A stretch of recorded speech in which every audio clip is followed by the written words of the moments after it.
नमस्कार। आप देख रहे हैं वास्तुशक्ति, जहां हम इतिहास के गहरे रहस्यों से पर्दा उठाते हैं।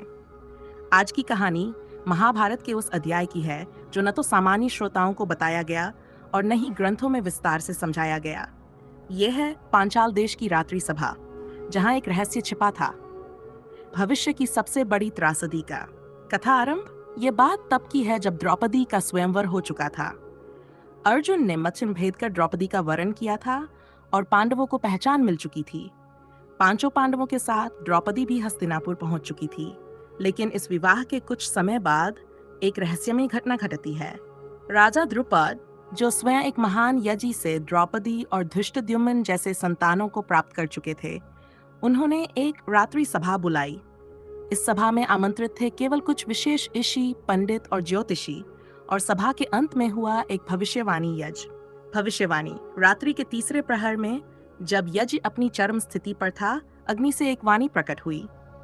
यही कन्या द्रौपदी महायुद्ध का कारण बनेगी। रक्त से सिंचित होगी पृथ्वी और धरती का भार इस युद्ध से समाप्त होगा।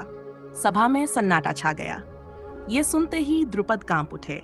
उन्होंने यज्ञ की अग्नि में आहुति दी और पूछा, कौन होगा वह जो इस युद्ध को जन्म देगा? अग्नि से उत्तर मिला, जिसका हृदय द्रौपदी से अपमानित होगा और जिसके हृदय में राजधर्म नहीं, केवल स्वार्थ होगा, वही होगा इस महायुद्ध का बीज। यह संकेत था दुर्योधन की ओर, लेकिन नाम नहीं लिया गया।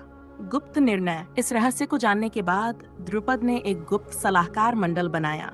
उन्होंने द्रौपदी को गुप्त रूप से राजनीति और कूटनीति की शिक्षा दिलवाई। द्रौपदी केवल सौंदर्य की देवी नहीं थी, वह राज्य शक्ति और युग परिवर्तन की वाहक बनने वाली थी। यही कारण था कि द्रौपदी ने जब कौरवों की सभा में चीरहरण का अपमान सहा, तब वह मौन नहीं रही। उनके भीतर वर्षों से संचित राजशक्ति जागी और उन्होंने प्रतिज्ञा ली, जब तक मैं खुले बालों के साथ कौरवों का विनाश न देख लूं, तब तक ये बाल नहीं बांधूंगी। कथा का रहस्य। इस रात्रि सभा का उल्लेख केवल कुछ दक्षिण भारतीय ग्रंथों में छिपे रूप में मिलता है और कुछ तंत्र शास्त्रों में इसे युद्ध यज्ञ की गूढ़ रात्रि कहा गया है। ये घटना बताती है कि महाभारत केवल युद्ध की कथा नहीं, बल्कि वह एक पूर्व नियोजित धार्मिक राजनीतिक योजना भी थी, जिसे ईश्वरीय मार्गदर्शन प्राप्त था। क्या आपने कभी सोचा, अगर द्रौपदी न होती तो क्या महाभारत होता? अगर वो भविष्यवाणी न होती तो क्या कौरवों के अत्याचार सब्र के घेरे में रहते? कमेंट में बताइए, आपके अनुसार महाभारत की सबसे रहस्यमय स्त्री शक्ति कौन थी? कुंती, गांधारी या द्रौपदी?